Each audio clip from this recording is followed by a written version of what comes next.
Hello guys, this मी वली मोहम्मद और आप अपने प्यारे से यूट्यूब चैनल वॉलेट मैथ्स के ऊपर आए हैं। आज की वीडियो के अंदर हमने जो लास्ट लेक्चर के अंदर लिमिट्स के कंसेप्ट के अंदर जो स्पेशल लिमिट्स पढ़ी थी, जैसे साइन थीटा और थीटा और ई एक्स वाली वगैरह वाली लिमिट्स, आज हम उनकी डेरिवेशन करेंगे। और हाँ, एक्सरसाइज 1.3 का जो एक रिमेनिंग क्वेश्चन रह गया था, हम उसके भी कुछ क्वेश्चंस को सॉल्व करेंगे। तो फिर चलिए शुरू करते हैं। आप इस वीडियो को स्किप कर सकते हैं काफ़ी ज़्यादा अगर आपको इसमें इंटरेस्ट नहीं है, लेकिन अलबत्ता इसकी साउंड अंडरस्टैंडिंग होना ज़रूरी है मेरे मुताबिक। तो चलें,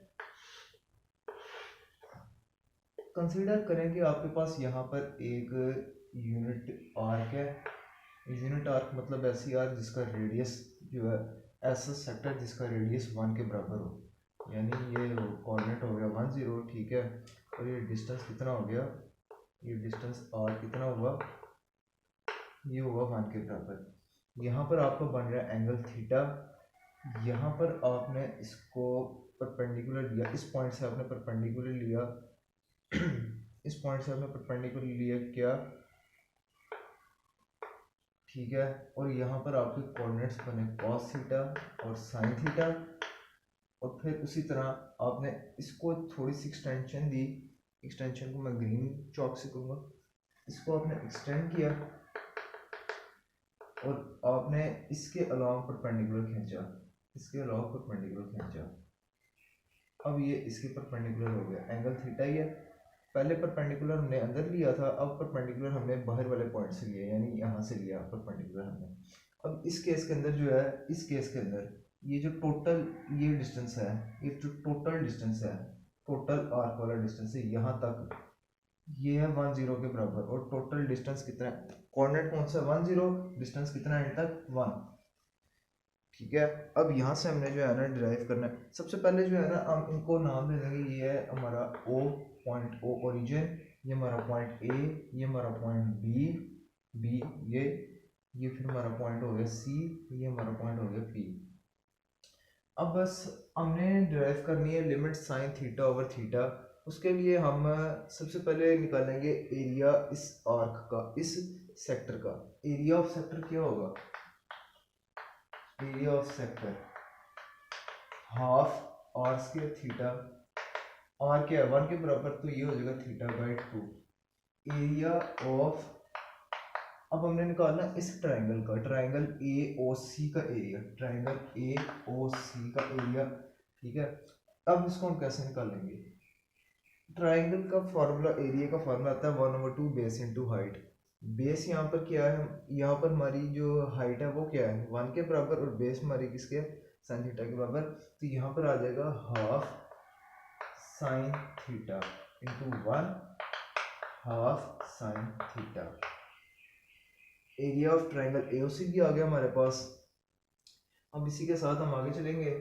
एरिया ऑफ ये बड़ी वाली ट्राइंगल, ये triangle O P B, area of triangle O B P, half tangent theta.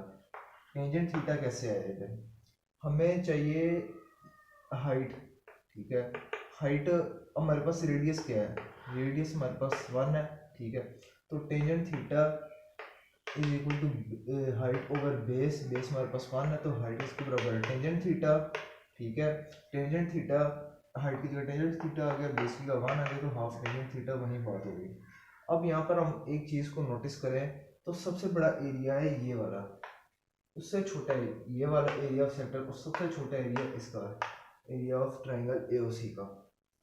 हम इसको ऐसे लिखेंगे, AOC delta AOC less than area of sector less than area of triangle O B P. अब इसको मजीद नहीं लिखूंगा, हाफ साइन थीटा, उसके बाद less than half theta by 2 less than half tangent theta. इसको ही हमने आगे फर्दर सॉल्व करना है। पूरी इक्वेशन को 2 से डिवाइड कर दें तो ये होगा sine theta less than theta less than tangent theta, ठीक है। अब आप लोगों ने इसको फर्दर सॉल्व करना है। साइन थीटा को ऐसे ही रहने दें, less than theta less than sign theta over cos theta, ठीक है।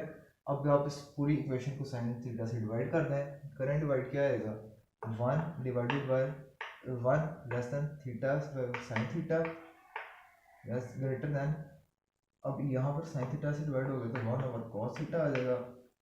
पूरी इक्वेशन को अब हम रेसिप्रोकेट कर देंगे, ठीक है।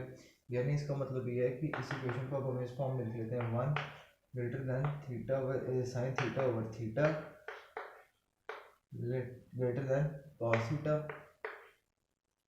साइन का रिवर्सल आ जाएगा यहाँ पर, क्यों, क्योंकि हमने किया रेसिप्रोकल, ठीक है, नहीं बल्कि इसी तरह से रहने दें, ठीक है। अब यहाँ पर हम इसको रीअरेंज करके इस फॉर्म में लिख लेते हैं, cos theta greater then sign theta over theta greater then 1, ठीक है। हमने इसको रीअरेंज करके लिख लिया। हमने क्यों इस तरह लिखा, हमारे इसको जब हम पढ़े तो हम कहते हैं कि 1 greater then sign theta over theta and sign theta over theta is greater than cos theta. यहाँ पर भी वही मतलब है, sign theta over theta is greater than cos theta and 1 is greater than sign theta over theta, ठीक है। इस diagram को मैं अरेंज कर दूँ, आपने इधर तक नोट कर लिया, चलिए बहुत अच्छे। अब सैंडविच थ्योरम के अंदर मैंने ये चीज़ आप लोगों को समझाई थी, पिछला वीडियो अगर आप देखें तो सैंडविच थ्योरम के अंदर मैंने आपको ये बताया था कि जब कोई एक फंक्शन कोई से दो फंक्शंस के दरमियान कंप्रेस हुआ हो, एक सैंडविच की तरह दो फंक्शंस के दरमियान कंप्रेस हुआ हो, तो जो दो फंक्शंस की लिमिट होगी वही लिमिट जो है ना उसकी बन जाएगी उस सेंट्रल फंक्शन की, ठीक है। ग्राफिकली मैं इसको एलेबोरेट नहीं करूँगा क्योंकि ग्राफिकली काफ़ी कॉम्प्लेक्स हो जाएगा, अलबत्ता इतना समझ लें कि जो इन दोनों की लिमिट होगी वहीं उसकी लिमिट होगी। यानी इफ़ थीटा अप्रोचेस ज़ीरो, अगर थीटा ज़ीरो के बहुत पास चला जाता है तो कॉस थीटा अप्रोचेस 1। अब इसका ये मतलब नहीं है कि थीटा ज़ीरो के बराबर हो गया और कॉस थीटा जो है ना 1 के बराबर हो गया, 1 के बहुत करीब होगा, वो 1 के बहुत करीब होगा, ठीक है। सो इसका अल्टरनेटिवली मतलब क्या है, कॉस थीटा अप्रोचेस 1, ठीक है, यानी लिमिट कॉस थीटा की हो जाएगी 1 के बराबर ही, ठीक है, लेस देन साइन थीटा और थीटा लेस देन 1। कांस्टेंट किसी भी नंबर की लिमिट वो नंबर के बराबर ही होती है, ठीक है। और कॉस थीटा की लिमिट हमने पता कर ली कि वो 1 के बहुत करीब होगी। अब यहाँ से हम ये अंदाज़ा लगा सकते हैं कि साइन थीटा की लिमिट जो होगी वो कहीं 1 के बहुत करीब 1 के नंबर होगा, तो हम उसको कॉन्ग्रुएंटली हम लेते हैं कि sine theta over theta nearly equal to 1, ठीक है, एज थीटा अप्रोचेस 0। यहाँ पर हमने अपनी पहली लिमिट का कंसेप्ट प्रूव किया, ठीक है। अब दूसरी लिमिट एक हम पढ़ेंगे यहाँ पर ax माइनस 1 वाली, वही, ठीक है। ग्रीन चौक आज इसलिए इस्तेमाल करें क्योंकि वाइट चौक से मुंह में लिखने का, तो यार गुस्सा ना करना प्लीज़। अब हमने एक लिमिट यहाँ पर देखनी है as x tends to 0 ax minus 1 over x, हमने ये वाली लिमिट वैल्यूएट करनी है। सबसे पहले let ax minus 1 is equal to y, हमने इस लिमिट को बेसिकली एक्सप्रेस करना है लॉग की फॉर्म के अंदर, ठीक है, लॉगरिथम्स की फॉर्म के अंदर, क्योंकि ये एक एक्सपोनेंशियल फंक्शन है और एक्सपोनेंशियल फंक्शन को हम जब हम अपनी आसानी के लिए करते हैं तो हम उसको उसी फॉर्म में रिप्रेजेंट करते हैं, लॉग्स की फॉर्म में रिप्रेजेंट करते हैं, ठीक है। ax minus 1 is equal to y, ax is equal to 1 plus y, इसको हम लॉगरिथम की फॉर्म में रिप्रेजेंट करेंगे तो आएगा x is equal to log a 1 plus y, ठीक है, लॉग a 1 प्लस y। अब उसके बाद दूसरी चीज़ यहाँ पर हमें जो करना है वो ये है कि लिमिट x टेंड्स टू 0